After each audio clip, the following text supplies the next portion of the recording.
My name is Angela Lyle, and this is my final exam project for EDU 345. And so for this project, I worked with a student over the course of the semester. I worked with two students actually, and I tutored them 2 times a week for 20 minutes in each session for each student. So I was there for a total of roughly 80 minutes a week. And for this project, what I'm doing is I'm picking one of the two students that I worked with, and I'm really doing a deep dive into what they improved on throughout the course of the semester, what they struggled with, and looking at all of the data that shows that. So the student that I chose to focus on for this assignment is a little boy in 1st grade named Alex. He has multiple siblings. I know he has at least 2 older brothers and 1 younger sister. He might have more siblings, but he never mentioned any of the other ones to me. I know that his parents live separately from each other because he mentioned before that he was at his dad's house versus his mom's house on weekends or different things like that. For his personality, he was very shy at first and very quiet and would answer when I asked him questions and different things, but it was very a subdued answer, and he was very quiet about it. Over time, he opened up a lot more, and he would tell me about different things like, oh, I went fishing over the weekend, or I did this, or this is what I did at recess. And I would try and use the times when I picked him up from his classroom to walk into whatever table we were working at, and while I got my materials set up, or just pulled out whatever we were going to do, I would try and use that time to ask him questions and get to know him more so that I would have a better understanding of him as a person, so that I would have a more whole person view of him instead of just academics. He would always tell me about the different things that he did outside, and he loved going outside to play.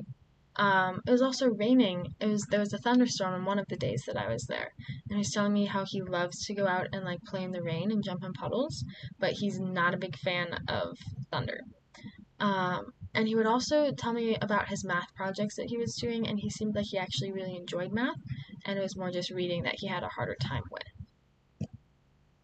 So these are the pre-assessment results, and so the first 2 sessions that I was there, I did a pre-assessment with him to just get an understanding of where he was at and to choose which tutoring plan I would use with him. So if you look at the phonemic awareness in the, that's PA1, PA2, and PA3, he had a very, very good understanding of these, and throughout the whole time that I was tutoring him, he showed mastery of these subjects. Letter skills, he needed a little bit more help with. There were some letters that he got confused, or letter blends, like the sh sound. He would write S instead of SH, and B and D is something that he struggled with. He would write down a B when it was D, and he would write down a D when it was actually B. But he knows the names of every single letter. He got 100% on that part of the assessment, which is the letter skills 3.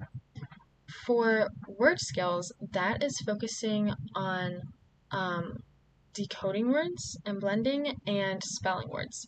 So word skills 1 is more of the decoding and blending, and word skills 2 is the spelling and encoding words. So he was fairly proficient at those. He definitely had not mastered them, and decoding is something that he still struggles with even now to a certain extent, but he has the skills for it. I think he has a hard time applying all the skills that he knows, but I'll talk about that a little bit more later. Sight words was an area that he did struggle with. Whenever we would do sight words, he didn't seem to get the sight words. He would read them and he would say them, but the next time we went over them, it was like they weren't there anymore.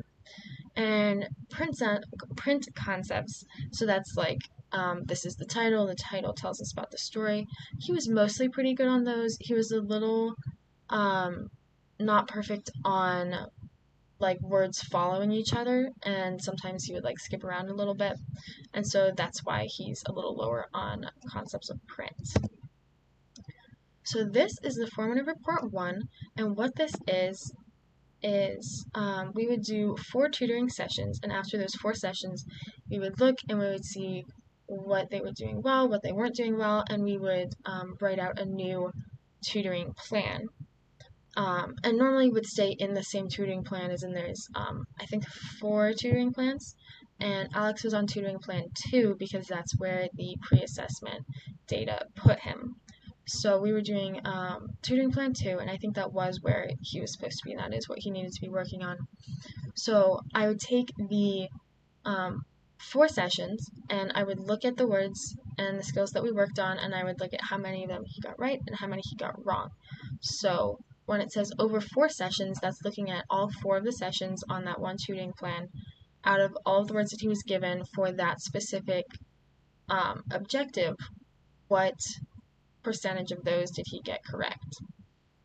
And I did all of my data in percentages because a lot of the numbers didn't necessarily match up. So to make it more accurate, I converted them all into percentages so that they were more easily comparable. So PA3, that's phonemic awareness 3, and that's working on breaking down a word that's presented orally and saying each sound separately. And he did really well on these. He definitely understands how to break down a word and say the individual sounds if you present him with a word. So he continued to show mastery at that. Letter skills, he was doing very well in that throughout the time that we were working on it. And sight words was definitely still something that he struggled with. For word skills 1, in word skills 1, the objective for that is reads words using blending. That the specific activity that we were doing together would have him read out of a story, and then he would use finger detective, which is a specific strategy, to say different words and decode as he went along. And so because of the way that that is formatted, it was not something that I could very easily just take data on. And so I don't have any specific data from those sessions. And then word skills 2 is working on spelling and spells a word by breaking it into sounds. So the actual activity that we were doing is I would give him a word and we would break it down into the number of sounds in the word. And so the idea is you build up from there to eventually spelling whole words. So the growth that we saw in this session is he continued to show mastery at phonemic awareness and correctly could segment the words. For letter skills, he moved from just letter sounds, so from individual letters, to vowel combinations and letter blends.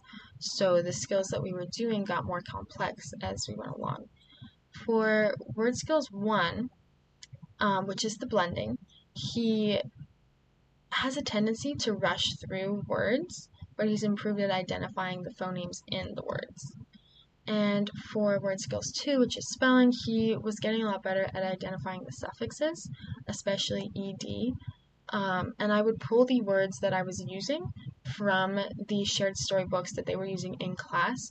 And so there would tended to be kind of certain themes throughout the week of the words because that's what the shared story was focusing on. So for this particular portion of our tutoring, the words were especially focused with ed as an ending.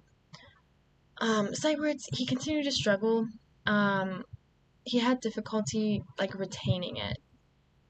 We would do the sight words and we would go over them, and by the end of the time we were working on them, he'd be able to say each one and say them fluently. But then whenever we would come back to them for the next session, he didn't remember all of them. He might remember a couple, but there were some that he just didn't get still. So the strengths from the formative report 1 is breaking down a word into the different sounds. He can consistently segment the words for the phonemic awareness and different things like that. And he also has good tracking skills, so he can follow along on the book that he's reading. And he has to use his finger to do it, but he'll track where he's reading. Concerns, he has a tendency to rush, and whenever he's reading a word, he'll decode like the first part, and then he'll fill in a word that starts with that but isn't actually the word that he's reading. So he would just kind of fill in something that seemed like it could work and then move on, instead of taking the time to like fully decode it and just slow down a little bit. He has trouble with sight words, which I mentioned before. And sometimes whenever he's decoding a word, he'll decode all of the sounds properly. He can do the phonemic awareness part.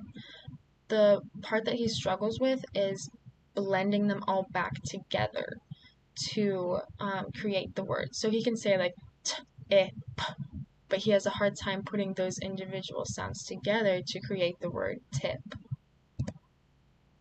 This is the second formative report, so this is after the second 4 sessions. This is the data that I have. And so phonemic awareness, he continues to show mastery of that. For letter skills, he was also doing pretty good on those. For those ones, he had a little bit of a harder time with certain ones. There's this one phoneme that we found that he just had a hard time getting. Sight words, he definitely improved, but still struggled with those a lot. And word skills 1 is something that he definitely also still needed to work on, and he's just had the same tendency of like rushing over things. And word skills 2, he was getting definitely better at that, and getting better at finding the individual working on the spelling rules. So like understanding that, oh, if this is at the end of the word and it has this and this, it's going to have like a CK instead of just a C. So the growth that we see is for phonemic awareness, he was still continuing to show mastery throughout the whole thing. For letter skills, he moved up to a more challenging task. Instead of just me saying the phoneme sound and him pointing to it, I would point to the grapheme, the written phonemes, and he would have to tell me the sound that they made. So the task that he was given was definitely harder. And so he continued to do well with it, even though it was a more difficult task. Word skills 1, he has better understanding of the ing suffix, the ing, because that is what the shared stories were focusing on for those sessions. And he was also being given more challenging words. So as we progressed and he would start to master some of the easier, like 3-letter words that aren't very complex, we would move on to slightly more difficult words, and they would be more of a challenge for him. So he continued to progress in the skill, but he does still struggle with it. For word skills 2, he was also given a slightly more complex task. Before, he would just count the number of sounds in the word, but now we've moved on to the next step where he's going to draw a horizontal line for each sound that he hears. And in some ways, it's a more complex task because he has to do more, but I think it also helped him because it gave him a tactile something to be doing, and like he could go like for tip, he could go like t, eh, p, and he could write down a line each time he went through the word, whereas before he would be counting on his fingers and he'd be like t, eh, p, and he would like maybe add something or subtract something. And so it wasn't that he didn't know how to count them, it's that he would lose track of what he was doing. So I think the more tactile element really helped him with that. Challenges that he had, phonemic awareness, he did not have any, but for letter skills, it would take him multiple sessions to master the same phoneme. So kind of similar to sight words, it just didn't seem to like be retained a lot of the time. For word skills 1, he still rushes through the words, and he doesn't always apply rules that he knows. So he might like say it correctly, but then or he might like be decoding it correctly, and so he knows what each of those individual sounds means, but then he would put it together and he would change some of the sounds in it. So it wasn't that he didn't know the individual sounds, it's that he would mess them up and just confuse them when he was blending them together. For word skills 2, he had kind of a similar thing where he would lose track of where he was for longer words. So I think a lot of his problems stem from not necessarily that he doesn't understand the content. A lot of the time I think he does, not always, but a lot of the time I think he does understand the rules. It's that he tends to rush and he loses track of where he is and he just gets it all confused when it's all in his brain. For sight words, it takes multiple sessions to master the same words, and he has a hard time because he can't just sound them out, and so he would continue to try and sound them out and just consistently get the parts that were irregular wrong with the sight words. So this is a summary of the last sessions that I did. I did 2 more sessions, and then I decided to switch into tutoring plan 3. And the reason that I did this was mostly because he had mastered phonemic awareness. So I was looking at the phonemic awareness sections throughout all the courses of our tutoring sessions, and he was just so consistent throughout all of them that I wanted to give, I didn't want to continue to spend time on a skill that he had mastered when we could spend more time on something else. So what I added into tutoring plan 3 was fluency. And I knew that he still had some trouble with decoding and word skills 1, but I wanted to try fluency where he was still decoding and working on that decoding, but with an added emphasis on prosody and rate and accuracy. So, in addition to that, we also increased the difficulty of word skills 2 so that he had to actually spell all of the words now. Instead of just drawing the lines, he had to actually say what went on each of those lines to represent each of the sounds. And letter skills and sight words were kept the same. So these are the post-assessment results. And so, this is a graph that is comparing the pre-assessment and post-assessment results. So if you look at phonemic awareness 1, 2, and 3, for 1, he's exactly the same because he got 100% on both of those. For phonemic awareness 2 and 3, he actually missed 1 extra word on each of those. But I know from my tutoring sessions with him that he has mastered phonemic awareness and that he has consistently shown that through the data of the rest of those.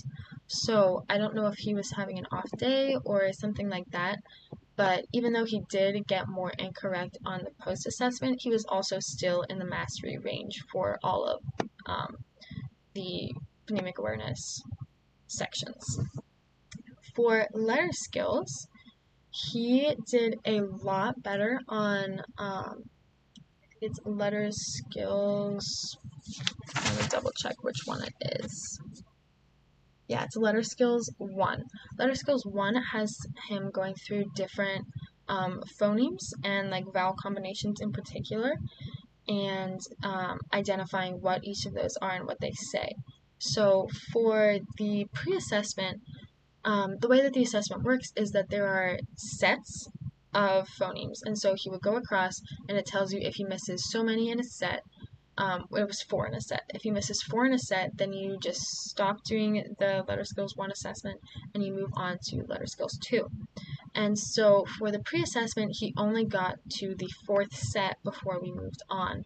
But for the post-assessment, he got all the way down to the 10th set, which is the very last one. So he had mastered all of the phonemes from from set 4 to 10. He had mastered all of the ones in there to be able to progress so much further. So even though it's not necessarily shown, because it is a percentage and so it's just how many he got correct out of the ones that he did, he also mastered a lot more phonemes in that. For letter skills 2, he also showed growth, and that one is writing down the sounds on a piece of paper. So there were some that he still struggled with, but he did improve on that overall. Letter skills 3 is identifying the names of the different letters, and the only thing that was different in that is that he did not correctly identify the letter L. Otherwise, it was all completely the same for the rest of his results. For concepts of print, he did increase a lot with that, and basically the difference there was that he was better at identifying the flow of words and just little things like that. For sight words, he did show growth and improvement with sight words, and he got farther. It's not as far as I wanted him to be. I was hoping that he would get a little farther, but I also know that sight words are something that he struggled with, so I am happy that he still improved this much. For word skills 1, he remained the same from pre and post assessments. He was at 60% for both of those. And for word skills 2, he did show a significant increase in his spelling abilities. So for non-academic growth, he definitely became a lot more comfortable and relaxed as he got to know me more, and I tried to create a environment where it was okay if he made mistakes, and I always tried to be very patient with him whenever he was struggling with a word or something. I'd say, like, take your time, just think it through. Like, there's no rush. You can just take your time and think it through to try and find the right answer. And so he shared a lot more with me, and he would tell me about his weekend or his day, or this is what he was excited about. And he was less timid. He gained more self-confidence, and he was more comfortable making mistakes throughout the course of the tutoring sessions. He was very antsy for most of the sessions. He's just like a little kid who wants to be running around playing. And so I tried to let him be a little antsy, and they had like rocking chairs were the types of chairs that we were sitting at for most of the tables. So I would let him rock. Excuse me. But if it was starting to distract him from the tutoring session, or if it looked like he was about to like fall over because he was going so much, then I would try and settle him down. But he was antsy and had a hard time sitting still throughout the tutoring session still. So these are 3 of the strategies that were used in the tutoring sessions. So Elkin boxes, this was used especially in the first 4 sessions. And this is where the students are given boxes with the number of sounds in a word.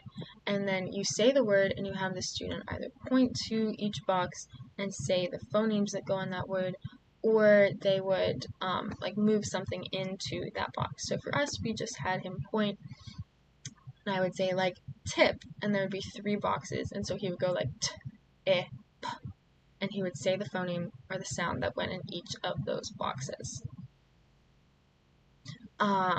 And this was modified so that there was a little bit more teacher guidance, and that I would provide exactly the number of boxes for him instead of, say, there being like 5 and a word could have anywhere from 3 to 5 phonemes in it. I would say I would give him 3 boxes, and he would just fill in these sounds. I would also write out the sounds after we had gone through them. So say it was tip, and he said t, eh, p. I would then go and write the T, the I, and the P into the box so that he could see how it was spelled, to try and build that understanding of the grapheme relationship as well. The finger detective is a success for all strategy, and it helps a student break down the word. So what it has them do is it has them take their finger, and they will cover parts of the word that they are not looking at right now. So say they're decoding it, they start at the beginning, they would cover the rest of the word with their finger and just focus on that beginning sounds and work their way through the word. So it teaches them to segment and to decode the words and to kind of provide a little scaffolding to help them focus. And another strategy that we used was morphology. And so this is a science of reading strategy and a success for all strategy. And it helps the student both comprehend and decode. So what it has the students do is it has them identify prefixes, suffixes, and like root words. And this helps them because suffixes, root words, and prefixes will have meanings attached to them a lot of the time. So if it's like unable, the student can know that un means not, so if it's unable, that means not able, and so that helps them with the comprehension of the word and determining the meaning. But it also helps them because if they recognize un, then they can more easily break the word into parts and decode it. So they can say un, and then they can work through able and find and decode the rest of that word. And so it helps them break them apart into chunks that they know, and then they can more easily put them back together and blend them. So my recommendations would be to continue with the interventions and focus especially on his decoding skills. So at the very end, I did move him to tutoring plan 3, and we were only able to actually do one session of that before the end of the semester. And so looking at that data though, and looking at the data from the post-assessment, I do think that he needs more work on his decoding. And so I had originally kind of not had a specific section for decoding, but instead it was fluency, and the decoding was part of that. But I think instead I would have kind of a mix between tutoring plans 2 and 3, where I would maybe get rid of the phonological awareness because he's mastered that, and maybe add fluency in there, but continue to keep the decoding as a main focus of the tutoring sessions. Sight words is something that he also still needs to work on. Halfway through the sessions, I started, originally we would be like reading the sight words, but I started giving him sentences with a blank in them. So it would be like, if the word was like beside an oven, it would be like, I put the cookies in the blank, and then another sentence would be, I stood blank the garbage can. And so he would have to take the sight words and put them in those sentences to fill it in. And the goal of this was to help him apply them and give him something more to like remember and connect these sight words to and understand their meanings more, so that it wasn't just reading it and moving on. It was reading it, thinking about it, and then applying it to the sentences. And so I think that did help, but he does still need to work on his sight words. So as I said before, I would maybe get rid of the phonemic awareness and add fluency in, but if he is not making progress on his decoding as much as you think he should, I would maybe worry less about adding the fluency in and double down on making sure that his decoding skills are good. And reassess periodically to determine the progress, strengths, and weaknesses. So to see if you need to shift your focus, or what he's getting good at, and what you can give him more challenging tasks for, and what maybe is at too difficult a level and you need to bring down. Alright, and so these are 2 articles I found that are related to my experience tutoring this semester. So ARI 2014 talked about all kinds of things. It talked about orthographic mapping, which I think definitely applies, and it was phonemic awareness and segmenting words, which is something that we definitely worked on a lot. He had mastered it for the most part throughout the course of the semester, but we did work on that a lot. The grapheme and phoneme relationship, this is something that I tried to do in the alphanym boxes, where we would say like this sound is related to this letter or this grapheme, and so like building on that, and different spellings of the same sound. That was definitely something that confused him whenever we got to like spelling the words. The CK and just C and just K was something that I think he found a little confusing. And also the phonemes like double O, which is like oo and and I think that was confusing for him as well. And then letter knowledge builds into phonemic awareness. So having knowledge of the letters helps you know, like if you're decoding a word and you know the letters and you know the relationship with the phonemes, that makes it a lot easier. Alright, and the other one was Katya and Pikik, which is 2025, so it's a very, very recent article. And it was talking about the importance of student-teacher relationships and how that can impact the students' engagement in their schooling. And so this is something that I really tried to work on, especially like when we were walking back and forth from the class to the table, or just when he was telling me about different things. And when we were working, I tried to create a really positive environment. And I think that since I'm only with the student for like 40 minutes a week for this particular student, I am not necessarily in the most disciplinarian role for him because I'm not there for that long and because it's one-on-one, so I can give him my undivided attention and there's less behavior that happens. And so I can be a positive impact and like a positive relationship in a way that's harder to do whenever you have to be the disciplinarian for the student. And so I try to really use that and to build a positive relationship with him and to build trust with him. And so having positive relationships with your students helps their engagement and improves their engagement in learning. So 2 takeaways that I had. One is the importance of building a relationship and creating an environment where they're psychologically ready to learn. That's something that I was learning about early in the semester is different brain states and how you have to get your students in the state of mind to learn, like be relaxed and be comfortable and not be like stressed and on edge because you can't learn if you're stressed and on edge. You have to be in the correct brain state. So through the environment and your relationship with the student is really a big way to do that. So I tried to really create a good environment for my student in the tutoring sessions. My second takeaway is the importance of data in guiding decision making. So whenever I moved him up to tutoring plan 3, I think that I was going off of data, but I also, looking at the data after the fact, think that I needed to take into account more of the data and to readjust, and instead of moving him entirely to tutoring plan 3 and getting rid of the word skills, I think I should have just gotten rid of the phonemic awareness.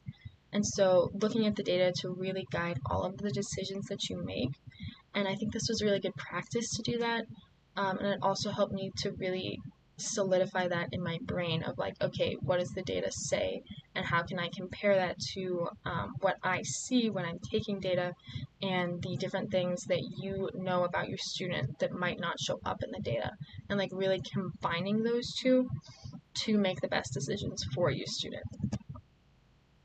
So in conclusion, I think that I really enjoyed tutoring this semester and it gave me a lot of really valuable real-world practice, and I got to apply a lot of the things that I'm learning about in different classes, which was really great. And it helped me really recognize the need for data-driven decisions and actually do that and see how it works and plays out.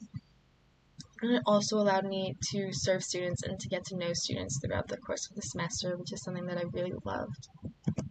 And these are the resources for the 2 different articles that I had, and that's the end.